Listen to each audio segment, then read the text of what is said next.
नमस्कार। चरक घोष चैनल पे आप सबका स्वागत है। आज हम तंत्र युक्ति को आगे बढ़ाते हैं। हमने जो है इससे पहले वाले लेक्चर में अर्थापत्ति तक तंत्र युक्ति को देखा था और अर्थापत्ति के बाद में अब जो आता है वो है निर्णय। तो अर्थापत्ति के बाद आया है निर्णय, ठीक है। तो निर्णय क्या रहता है? निर्णय किसको कहते हैं? यानी कि जो विचारित अर्थ होता है, विचारित अर्थ को जो है निर्णयो नाम विचारितस्य अर्थस्य व्यवस्थापनम। निर्णयो नाम विचारितस्य अर्थस्य व्यवस्थापनम, ठीक है। इसका मतलब क्या हुआ कि जो बिना जो अर्थ प्राप्त यानी जिस अर्थ पे हम विचार कर लेते हैं, व्यवस्थापन करना, उसको निर्णय कहते हैं। जैसे कि इन्होंने जो उदाहरण दिया है वो दिया है चतुष्पद भेषजत्वादि विचारम कृत्वा अभिधीयते यदुक्तम षोडशकलम पूर्वाध्याय भेषजम तद युक्ति युक्तम अलम आरोग्याय। सूत्र स्थान अध्याय 10। यहाँ पर इसका अर्थ ये हुआ है कि ये जो निर्णय है वो क्या है कि जैसे चतुष्पाद है, भेषजत्व का चतुष्पाद है। क्या है वो? चतुष्पाद युक्त भेषज। विचार करके कहा जाता है कि ये जो षोडश कला बताए गए हैं, षोडश कला क्या होती है कि जो हमारे ये चार चिकित्सा के चतुष्पाद है, यानी कि भिषक द्रव्यानि उपस्थाता रोगीपाद चतुष्टयम, इनके फिर क्या है, चार चार गुण होते हैं। और इसी चार चार गुण वाला जो चतुष्पाद है उसको हम क्या कहते हैं? उसको हम कहते हैं षोडश कला युक्त चतुष्पाद। तो षोडश कला, क्योंकि एक कला जो है वो गुण का भी पर्याय है, तो इस तरह से ये भेषज कही गई है। यह युक्ति पूर्वक प्रयोग किए जाने पर, ये विचार किया ना, ये विचारित है कि अगर ये जो भेषज चतुष्क हमने ये जो बताया है इसमें चारों यदि सही हैं और गुणवान हैं, अपने अपने गुण वाले हैं, तो ऐसी स्थिति में क्या हो जाता है कि वो गुणवान जो होते हैं वो प्रयुक्त किए जाने में, वो स्वास्थ्य को देने में समर्थ रहते हैं, ठीक है। तो इसको जो है हम कहते हैं निर्णय, ठीक है। और इसके बाद निर्णय के बाद जो तंत्र युक्ति आती है, यहाँ पर निर्णय के बाद जो तंत्र युक्ति आई वो क्या है? प्रसंग। प्रसंग, ठीक है। जो निर्णय के बाद तंत्र युक्ति आई उसका नाम है निर्णयः प्रसंग एकांत अनैकांतः, ठीक है। तो इसमें आया है प्रसंग। तो प्रसंग क्या है? प्रसंगो नाम पूर्व अभिहितस्य अर्थस्य प्रकरणगतत्वात् आदिना पुनरअभिधानम यथा तत्र अति प्रभावताम दृश्यानाम अतिमात्र दर्शनम अतियोगा। ये इसका अर्थ ये है कि जब ये जो हमने प्रसंग कहा कि ये पुनरुक्त दोष नहीं है, क्योंकि क्यों? प्रसंग में क्या होता है, जैसे अगर हम अभी, जैसे मैंने अभी आपको बताया, जब हम चतुष्पाद की बात कर रहे थे तो मैंने आपको चतुष्पाद एक बार पुनः बताया कि चार पाद कौन से होते हैं और उनके चार चार गुण होते हैं और उसी को उनकी कलाएं कहा जाता है और इसीलिए वो षोडश कला कहा जाता है। तो इस बात को मैंने दोबारा कह दिया। तो वो यहाँ प्रकरण प्रसंग से बात ये है कि जब कोई विषय आएगा, जब कोई संदर्भ चल रहा होगा, तो उसमें यदि पहले कहे हुए अर्थ को एक बार फिर भी कह दिया है तो कोई उसमें गलती नहीं है, कोई उसके अंदर मतलब उसको पुनरुक्त दोष जो है वो नहीं कहा जाना चाहिए। यही वो यहाँ पर बता रहे हैं। यानी कि जो मतलब अगर हमें पुनः कह देंगे, अगर हम प्रसंग या पुनरुक्त नहीं है, जैसे अति प्रभावताम दृश्यानाम अति मात्र दर्शनम अति योगा, जैसे बहुत सारे जो अति प्रभावताम हैं, यानी ज़्यादा प्रभाव वाले जो दृश्य होते हैं, वो चकाचौंध वाले जो दृश्य होते हैं ना, अगर हम ये कहते हैं कि वो अति प्रभावताम यानी कि बहुत ज़्यादा चमकदार जो विषय होते हैं उनको देखना उसका अति योग है। इसी तरह से अगर ये कहना कि पुनः अत्युग्र शब्द श्रवणात्, तो इसमें क्या कहा गया है कि बार बार जो हम अगर उसके अंदर कह भी रहे हैं, तो उदाहरण दिए उन्होंने कि अगर हम ये कहें कि अति प्रभावताम, बहुत ज़्यादा चमकदार कोई विषय है और उसको आंखें चुंधिया रही हैं, तो उसका अति मात्र दर्शन। तो ये अति अगर शब्द 2 बार आ गया तो ये कोई अति योग नहीं है, क्योंकि क्या है कि प्रसंगवश उसको बात को ठीक ढंग से समझाने के लिए संदर्भ आ जाने पर यदि पहले कही हुई बात को पुनः भी कहना पड़ जाता है, आगे चल के बताना पड़ जाता है, तो उसको पुनरुक्ति दोष नहीं कहेंगे, वो आ जाएगा आपका प्रसंग के अंदर ही उसको ले लेना चाहिए। तो इसी तरह से आगे जो आती है वो आती है आपकी एकांत। ठीक है, तो एकांतो नाम यद अवधारणेन उच्यते। एकांतो नाम यद अवधारणेन उच्यते। तो एकांत कौन सा है? जो अवधारणा से बताया जाता है। अवधारणा का मतलब क्या होता है? निश्चय से। अवधारणा यानी इसको अच्छे से जान लीजिए। अवधारणा, धारण कर लेना। एक किसी वस्तु को अगर हम देखिए एक निष्ठ होकर बताते हैं, है ना। एक आदमी होता है, अगर वो कुछ बोलता है कि हाँ अच्छा चलो ऐसे भी कर सकते हो, ऐसे भी कर सकते हो, दोनों तरह से बता रहा है, वो आगे वाले में आएगा। लेकिन यहाँ पर वो क्या है कि एक किसी वस्तु का या एक किसी सिद्धांत का निश्चित रूप से धारण कर लेना जो है वो एकांत है। जैसे कि एकांत में उदाहरण दिया, निजः शरीर दोषोत्थाः। ठीक है ना, निजः कौन है? शरीर दोष है। त्रिविध रेचयत इत्यादि, यानी कि त्रिविध विरेचयति इत्यादि, अर्थात निज शरीर दोषों से उत्पन्न होते हैं। और त्रिवृत्त जो है वो निज जो रोग हैं वो किससे उत्पन्न होंगे? वो शारीरिक दोषों से उत्पन्न होंगे। और त्रिवृत्त क्या करेगी? रेचयति, यानी कि विरेचन करती है। जो ये त्रिवृत्त है, निषोध है, वो विरेचन कराती है। इसको एकांत कहते हैं, एकांत। अब इसका ऑपोजिट एक तरीके से है अनैकांत। अगली जो तंत्र युक्ति है वो क्या है? अनैकांत। तो अनैकांतो नाम अन्यतर पक्षान अवधारणम, यानी अनैकांत में क्या है कि अन्यतर पक्ष, दो अर्थात दो में से किसी एक भी पक्ष का निश्चय न करना। ठीक है ना। एकांत क्या था? एक पक्ष का निश्चय कर देना, दृढ़तापूर्वक उसको धारण कर लेना, वो तो है एकांत। लेकिन एक में क्या है कि निश्चय पूर्वक उसकी अवधारणा धारणा नहीं होती है, इसीलिए उसको अनैकांत कहते हैं। न एकांतः अनैकांतः। जैसे हमने ये बताया, इन्होंने यही आतुरा केवलात् भेषजाद ऋते म्रियन्ते न च ते सर्वम एव भेषजा उपपन्नाः समुत्तिष्ठरेण। सूत्राध्याय 10 में ये आया। इसका मतलब ये हुआ कि जैसे ये आतुर जो होते हैं, जब खुड्डाक चतुष्पाद बता दिया था पहले 9वें अध्याय में, खुड्डाक चतुष्पाद बताया, उसमें बताया कि ये जो चतुष्पाद है ये अगर सही होता है तो रोगी को आरोग्य मिलता है, और इनकी उत्तमता जो है वो रोगी के आरोग्य में बहुत बड़ा कारण बनती है, ऐसा इन्होंने बता दिया। लेकिन जब आगे जब वो कारण बनती है, ठीक है, लेकिन महाचतुष्पाद में फिर एक प्रश्न उठाया था शिष्य ने। शिष्य है ना, गुरु शिष्य परंपरा चल रही है, तो शिष्य ने एक प्रश्न उठाया था कि भाई कभी कभी हमने देखा है कि सारा चतुष्पाद उसके पास होता है, अवेलेबल होता है, लेकिन फिर भी वो व्यक्ति की मृत्यु हो जाती है। और दूसरी तरफ एक व्यक्ति होता है, उसके पास कोई साधन भी नहीं है, उसके पास में चतुष्पाद भी नहीं है, उसके पास कुछ भी नहीं है, और फिर भी वो जो है वो उसको कोई भी हानि या कोई भी रोग से वो अपने आप उठ खड़ा होता है। मतलब उसको कुछ भी नहीं मिला, उसको कोई ना वैद्य था, ना औषधि थी, ना कोई परिचारक था, कुछ नहीं, वो ठीक हो गया। और एक दूसरा है, उसके पास सारा कुछ था, वो फिर भी मर गया। तो ये दोनों तरीके की बातें कैसे हो गई? अनैकांत कैसे हो गया? उसका वो अनैकांत होने का कारण, क्योंकि निश्चित अवधारणा नहीं हो पा रही ना, इसमें निश्चित अवधारणा एक तरफ की नहीं हो पा रही, दोनों तरफ की बातें जो है वो दिखाई दे रही हैं, प्रत्यक्ष हैं, सामान्य पता है, सबके अनुभव में आया हुआ है। तो इसलिए उसके मन में ये क्वेश्चन अराइज हो गया था। तो सूत्र स्थान 10 में उन्होंने कहा कि वो इस प्रकार से ठीक नहीं होते हैं। इसके बाद जो अगली तंत्र युक्ति है वो है अपवर्ग। अपवर्गो नाम साकल्येन उद्दिष्टस्य एक देश अपकर्षणम।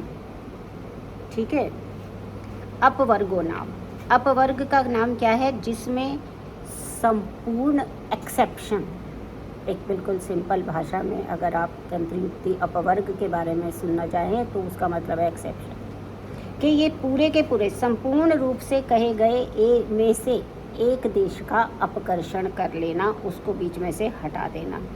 जैसे इन्होंने जो उदाहरण दिया है वो क्या दिया है? ना अत्र ही सामान्येन पर्युषित भक्षण निषेधम कृत्वा मांसादेह पर्युषितस्य अपि भक्षणम अपकृष्य विधीयते। ठीक है, तो इसका मतलब क्या हुआ कि जैसे इसमें कहा कि पहले हमें ये बताया गया कि भाई जो मांस है वो अगर पर्युषित यानी कि बासी हो जाता है तो उसका सेवन नहीं करना चाहिए। मांस बासी हो गया उसका सेवन नहीं करना चाहिए। पर्युषित बासी अन्न आहार नहीं खाने चाहिए। मांस, हरित, शुष्क शाक और फलों को छोड़कर। ठीक है, यानी कि बासी अन्न को नहीं खाना चाहिए, ना पर्युषितान अन्नम आदित। ठीक है, आददित, यानी कि जो बासी अन्न है उसको नहीं खाना चाहिए, लेकिन मांस, हरित, शुष्क शाक फल भक्षिभ्य, पर्युषित अन्न को नहीं खाना चाहिए। मांस, हरित वर्ग यानी कि लहसुन, अदरक, ये सब शुष्क शाक को हटाकर इसका किया जाता है। यानी पर्युषित भक्षण का निषेध मांस आदि को हटाकर किया जाता है। पर्युषित भक्षण पहले सारा बता दिया, कोई अन्न नहीं खाना है। आहार जो निगलन की प्रक्रिया होती है उसे आहार कहते हैं, तो पहले बता दिया कि कोई भी बासी आहार नहीं खाना। फिर उसमें से कुछ हिस्सा बाहर निकाल लिया, जिसमें मांस है, हरित शाक है और ये सब जो चीज़ें हैं इनको बाहर निकाल लिया। हरित वर्ग है जैसे लहसुन, अदरक आदि है, इनको छोड़कर। तो यहाँ पर पर्युषित अन्न बासी आहार के भक्षण को निकाल कर हटाकर किया जाता है, मांस आदि को हटाकर किया जाता है। तो इसको हम क्या देते हैं? अपवर्ग। अपवर्ग यानी एक्सेप्शन। राइट।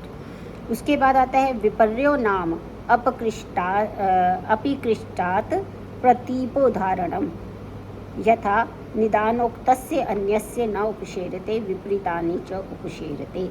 जैसे विपर्य क्या है? अपकृष्ट के निकाले हुए के प्रतीप, विपरीत का उदाहरण विपर्य है। अपकृष्ट के निकाले हुए के प्रतीप यानी विपरीत का उदाहरण विपर्य है। जैसे निदानोक्तस्य अन्य उपसेरते विपरीतानि च उपसेरते, अर्थात निदान में कहे गए आहार आदि उसके उपशय व्याधि का शमन नहीं करते हैं और विपरीत निदान आदि जो है वो उपशय करते हैं। इसका क्या अर्थ है? इसका मतलब ये है कि विपर्य, हम जब भी देखते हैं ना कि अगर मान लीजिए कोई भी दोष है तो हम जो उस दोष को बढ़ाने वाले आहार आदि होंगे निश्चित रूप से उनका सेवन नहीं करना है, और जो उसके विपरीत होंगे उपसेरते यानी कि वो साथ में नहीं होते हैं। विपर्य जो जिस ऋतु में, जो जैसे वसंत ऋतु में मान लीजिए कफ का प्रकोप होता है, तो अगर कफ का प्रकोप होने वाली ऋतु में अगर हम मधुर, स्निग्ध और कफ की वृद्धि करने वाले आहारों को लेंगे तो वो क्या करेंगे? कफ की और अधिक वृद्धि करेंगे और व्याधि को और अधिक उत्पन्न करने वाले होंगे।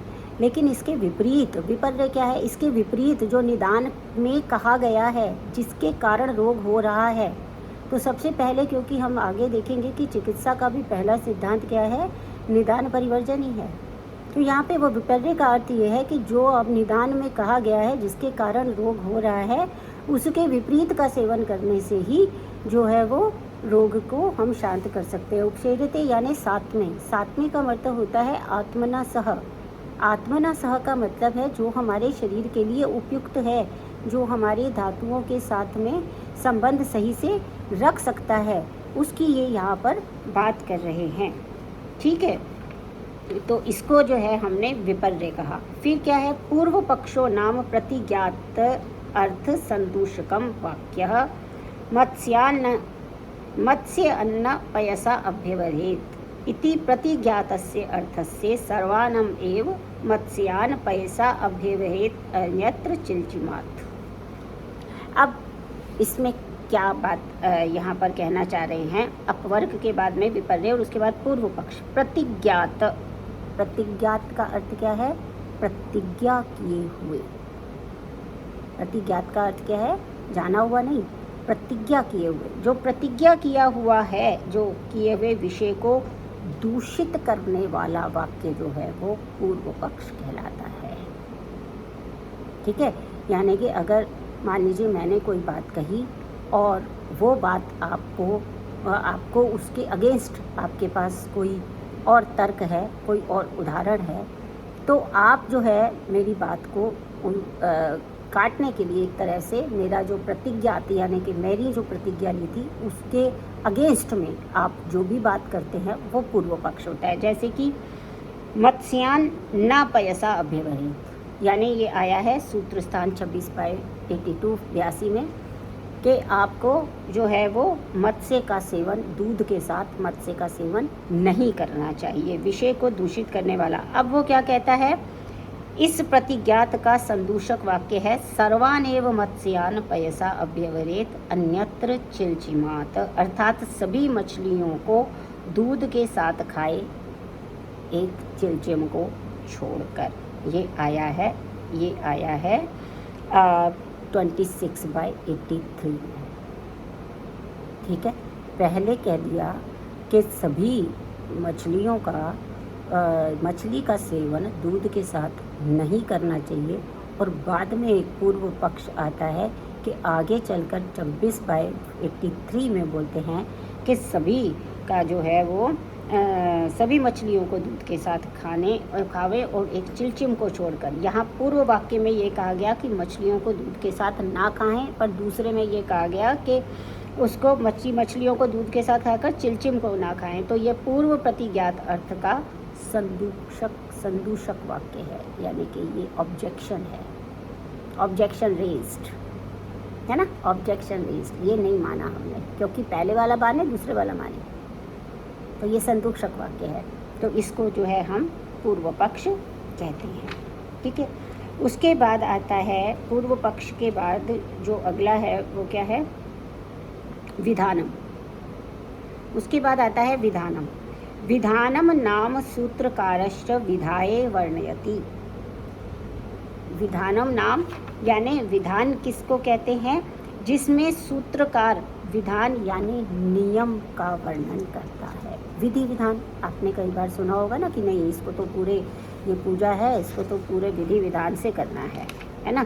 तो विधि विधान के विषय में यहाँ पर बताया गया कि विधि विधान से नियम बताना है। इसमें विधान में जो है वो नियम बताता है सूत्रकार। यथा मलायनानि बाध्यन्ते दुष्टैर मात्रा अधिकैर मलई इत्यत्र दुष्टि शब्देन मलानाम हीनत्वम अधिकत्वम आचार्य गृहीतम आचार्यो वर्णयति। मल वृद्धिम गुरुतया लाघवान मल संक्षयम मलायना नाम बुध्येत संगो उत्सर्गातीव। ये है सूत्र अध्याय 7 में आया हुआ। तो इसमें क्या है कि यहाँ पर उन्होंने कहा कि विधान उसे कहते हैं जो वे नियम का वर्णन करता है। अब हमारे ना ये मलों के दूषण के बारे में बता रहे हैं। अब मल की वृद्धि अर्थात क्षीण, दुष्ट और मात्राधिक मलों से मलायन बाधित किए जाते हैं। पहले बताया ना, मलायनानि बाध्यन्ते दुष्टैर मात्रा अधिकैर मलई। तो जो दुष्ट और क्षीण मात्रा अधिक मलों से मलायन जो हैं वो बाधित किए जाते हैं। यहाँ पर उन्होंने बताया कि दुष्टि शब्द से आचार्य गृहीत मलों के हीनत्व यानी कि उनका क्षय, अधिकत्व यानी कि उनकी वृद्धि को स्वयं ही वर्णन करते हैं। विधान है ना, क्योंकि सूत्रकार जो है वो अपना नियम, अपनी बात को यहाँ पर पूरी तरह से स्पष्ट करना चाहते हैं, इसलिए वो यहाँ पर एक विधान कर रहे हैं। मल वृद्धिम गुरुतया लाघवान मल संक्षयम मलायना नाम बुध्येत संगो उत्सर्गादि अतीव। यानी सूत्र 7/43 में आया है ये कि मलायनों में जो भारीपन अथवा मलों की वृद्धि और मल मार्गों में लघुता आ जाने से मल का ज्ञान, क्षय का ज्ञान करना चाहिए। और मल का अत्यधिक संग होने से मल क्षय का और अत्यधिक उत्सर्ग होने पर मल वृद्धि का ज्ञान करना चाहिए। यानी कुछ आचार्य प्रकरण के अनुपूर्वी क्रमानुसार उचित क्रम से विषय के कथन को विधान कहते हैं। देखिए, विधान जो है वो दो तरह से बताया गया है। एक विधान वो होता है जिसमें कि कोई नियम बना दिया जाता है, क्योंकि यहाँ पर आचार्य ये क्लियर कर रहे हैं कि मलों की दुष्टि का मतलब है, जैसे सभी दोषों की भी दुष्टि का मतलब है कि या तो वो वृद्ध होंगे अपने से या क्षय होंगे, पर मलों में ये बड़ा गड़बड़ मामला है। क्यों? क्योंकि मल में क्या है कि अगर अतिसार हो रहा है तो अब इसको मल की वृद्धि माने या मल का क्षय माने, है ना। वमन हो रहा है, अब मल की वृद्धि माने मल का क्षय माने। बहुत अधिक पसीना आ रहा है, मल की वृद्धि माने मल का क्षय माने। तो वहाँ पर उन्होंने इस बात को सिद्ध करने के लिए, इस बात को क्लैरिफाई करने के लिए ये बता दिया कि यदि मलायनन जो होते हैं, जैसे अगर अतिसार भी हो रहा है लेकिन जो हमारा को जो मलायन है, यानी कि जो ये इंटेस्टाइन है, लार्ज इंटेस्टाइन है हमारी, ये पूरी फिर भी फुल सी मतलब हैवी फील हो रही है, तो इसका मतलब है कि वृद्धि है। लेकिन अगर उसमें क्षय फील हो रहा है, शून्यत्व फील हो रहा है, तो इसका मतलब है वो मल का क्षय है। तो यहाँ पर जो मलायनन है, जिसके अंदर से मल निकलता है, जो मल का वहन करने वाले स्रोतस हैं, उनका यदि भारीपन है तो उसे मल का जो है मल की वृद्धि मानना चाहिए, और उसका अगर शून्यता या लघुता है तो उसका मल का क्षय मानना चाहिए। यदि कोई मल का संग हो जाता है तो उसे मल का क्षय मानना चाहिए। अगर पुरुष नहीं आ रहा है, स्टूल पास नहीं हो रहा है, तो उसको मल का क्षय मानना चाहिए, क्योंकि मल पूरी मात्रा में जो है वो वहाँ पर बन नहीं रहा है, इसलिए वो बाहर नहीं आ पा रहा है। ठीक है, लेकिन वो मल की वृद्धि हो गई, क्षय हो गया, मतलब क्षय हो गया उससे। मल संग जो यहाँ पर उन्होंने बताया है, अत्यधिक संग होने से मल का क्षय और अत्यधिक उत्सर्ग होने से मल वृद्धि का ज्ञान करना चाहिए। ये इस तरह से भी हम इसको यानी कहने का मतलब है ले सकते हैं, लेकिन बेसिकली उन्होंने कहा है कि मल वृद्धिम गुरुतया लाघवान मल संक्षयम। ये बिल्कुल मूल श्लोक में लिखा हुआ है कि मल वृद्धि जो होती है, अगर मलायनन में गुरुता है तो मल वृद्धि माननी चाहिए, और मलायन में अगर लघुता है तो मल का क्षय माननी चाहिए। इस तरह से ये विधान करते हैं। और कुछ और आचार्य ऐसे हैं जो विधान का अर्थ ये लेते हैं कि क्रमानुसार जो वर्णन किया जाता है वो भी विधान है। जैसे रस रक्त रस रुधिर मांस में दो अस्थि मज्जा शुक्र, ये उत्पत्ति के क्रम से इसको लिखा गया है। तो कुछ लोग जो है ऐसे भी हैं जो कि विधान का अर्थ ये लेते हैं कि उसको क्रम से बताया गया है या क्रम से बताया जाए। इसके बाद जो अगला होता है वो होता है अनुमत। तो अनुमत नाम, अनुमत क्या है? अनुमत है एकीय मतस्य अनिवारणेन अनुमननम। ठीक है, एक ही जो मत है उसको बिना किसी इफ एंड बट्स के स्वीकार कर लेना, अनुमत, यानी कि पूरी तरह से उसके साथ खड़े हुए हैं, जिसमें एक ही मत का निराकरण समाधान खंडन ना करने से मान लिया जाए। जैसे क्या है? गर्भशल्यस्य जरायु प्रपातनम कर्म संशमनम इत्येके, यानी कि शरीर स्थान 8/31 में आया कि गर्भशल्य का जरायु गिराना रूपी कर्म को कुछ आचार्य संशमन कहते हैं। ये जिस एकीय मत को स्वीकार कर लिया जाए, जैसे मैंने आपको बताया था ना कि इसमें 4 प्रकार के सूत्र हैं। एक गुरु सूत्र है, एक शिष्य सूत्र है, एक प्रतिसंस्कृति सूत्र है, और एक एकीय मत है। एकीय मत कोई ऐसा मत है जो किसी ने कहा है, लेकिन उसको क्योंकि उसको मान लिया गया है तो शास्त्र में उसको स्थान दे दिया गया है कि हमने नहीं कहा, किसी दूसरे ने कहा, पर सही है, हमें मान गया, हमें सही लग रहा है। तो इसमें उन्होंने क्या कहा कि जो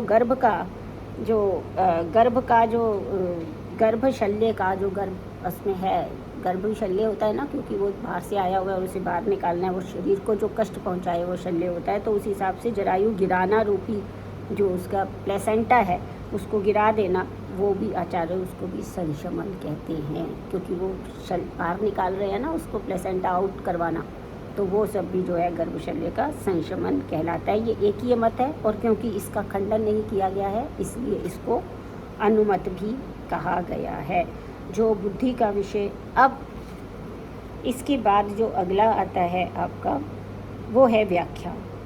व्याख्यान नाम यत सर्वबुद्धि विषयम व्याक्रियते, यानी कि व्याख्यान का अर्थ क्या होता है कि विशेष रूप से आख्यान करना, विशेष रूप से किसी बात को बताना जो सबकी बुद्धि का विषय ना हो। व्याख्यान किसका करना पड़ता है? जो सबकी बुद्धि का विषय ना हो, उसको व्याकृत यानी कि उसको स्पष्ट करना, उसको इलैबोरेट करना, उसको एक तरीके से उसकी पूरी की पूरी डिस्क्रिप्शन दे देना, वो जो कहलाता है उसको व्याख्यान कहते हैं। यानी कि जिसे लोग आसानी से समझ नहीं पा रहे हों और ऐसे विषय को स्पष्ट करना व्याख्यान है। जैसा कि शायद मैं अभी कर रही हूँ कि तंत्र युक्ति विषय बहुत सारे स्टूडेंट्स को काफ़ी कठिन लगता है, तो उसको मैं उसका विश्लेषण करके उसको मैं क्लैरिफाई करने की जो कोशिश कर रही हूँ, जिस तरह से आपको बता रही हूँ, तो उसको हम क्या कहेंगे? व्याख्यान कहेंगे। जैसे कि चरक शारीर स्थान 4/9 में प्रथमे मासी समूर्चिता सर्वधातु कलुषीकृता खेट भूतो भवत्य अव्यक्त विग्रह, अर्थात प्रथम मास में समूर्चित शुक्र और शोणित का सम्मिलित स्वरूप, सभी धातुओं का कलुषीकृत स्वरूप यानी सभी धातुओं के अव्यक्त होने से कलुषीकृत स्वरूप वाला धातु शब्द से यहाँ भूत कहे गए हैं। खेट भूत श्लेष्मा स्वरूप व गर्भ अव्यक्त विग्रह वाला, अव्यक्त शरीर वाला होता है। ठीक है, तो इससे जैसे हमको ना जा सकने वाले विषयों के लिए है कि जैसे जब एक गर्भ की जब एक स्थापना होती है प्रथम मास में, क्या होता है कि जो भी सर्व धातु यानी भूत जो होते हैं, यहाँ धातु का जो अर्थ लिया गया है चरक शारीर 4/9 में भूतों से लिया गया कि सारे भूत एक दूसरे से एकदम मिले हुए हैं, डिफ्रेंशिएशन नहीं हो रखा है, इसलिए कोई भी अंग प्रत्यंग वहाँ दिखाई नहीं दे रहा। तो वो श्लेष्मा के स्वरूप, एक जैसे कफ का कोई गोला बना हुआ होता है, श्लेष्मा का कोई गोला बना हुआ होता है, उस तरीके से ये वहाँ पे इकट्ठे हुए रहता है। तो इसमें अभी कोई भी जो अंग प्रत्यंग है उसका जो है विग्रह या उस अलग अलग से वो पता समझ में नहीं आ रहा है, तो वो वाली स्थिति जो है वो इस समय प्रथम मास में है। तो ये सबको पता नहीं होता है कि वो उस समय कैसी स्थिति में है, तो उसका ये विशेष रूप से जो वर्णन कर रहे हैं उसको वो इसको जो कहते हैं जो इसको बोला गया व्याख्यान। तो मुझे लगता है कि आज के लिए हम इतने पे ही विराम देते हैं और नेक्स्ट टाइम से हम जो है संशय पे बात करेंगे। और मुझे आशा है कि आप लोगों को ये जो तंत्र युक्ति जिन लोगों ने पूछा था उन्हें समझ में आ रहा है। यदि समझ में नहीं आ रहा है, यदि वो और भी किसी प्रकार की एक्सप्लेनेशन चाहते हैं, तो आप फिर से अपना इस कमेंट बॉक्स में लिख के मुझे दे सकते हैं, मैं उसको और क्लैरिफाई करने का प्रयास करूँगी। और संशय से हम आगे अगला लेक्चर शुरू करेंगे और अगली बार हम इस तंत्र युक्ति को जो है वो इस चैप्टर तंत्र युक्ति वाला विषय जो है वो समाप्त कर देंगे। और फिर से कह रही हूँ कि यदि कोई भी इसके अंदर अभी भी आपको क्लैरिटी ना हो पाई हो तो आप लिखने के लिए स्वतंत्र हैं। बहुत बहुत धन्यवाद।